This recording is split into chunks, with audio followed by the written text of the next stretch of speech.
Now, as you know, there's an anti-Semitism emergency in Australia.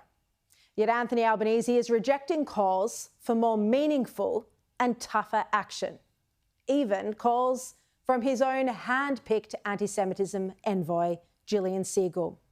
Segal today demanded a national cabinet to deal with the now near-daily anti-Semitic incidents terrorising the Jewish community.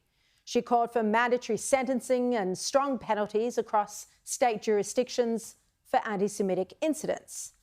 And Segal spoke today about how really serious incidents like setting fire to a Jewish politician's office or breaching security to protest on the roof of Parliament House have gone virtually unpunished, with judicial decisions not even recording a conviction. She explained why strong action was so important when she spoke with my friend Chris Kenny earlier this evening. National Cabinet at least shows that we have the political leaders are focused very much on the issue.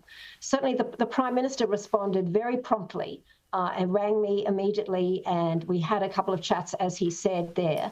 And I think having the Premiers of New South Wales and Victoria and the Federal Police Commissioner speak together urgently was a really good first step. But of course, these crimes are not just limited to New South Wales and Victoria. And she went on to speak about the need for a national cabinet, which makes complete sense. It's the very least that should be happening, because at the moment, this racism against Jews is being tolerated. It's getting out of hand, and I'm starting to despair that it just can't be put back in the box. Instead of supporting these very basic demands, a national cabinet, they've had one on so many issues. Well, Albanese shrugged this off once again. Gillian Segal has called today for mandatory prison sentences for attacks on synagogues. Is that something you would support? Oh, look, I think that we have a separation of powers in Australia between politics and the judiciary. I think that's an important principle, but I certainly support people who make these anti-Semitic attacks facing the full force of the law. They are state laws. On and on he droned, and that was his stubborn response to this crisis, this emergency that's exploding all around us.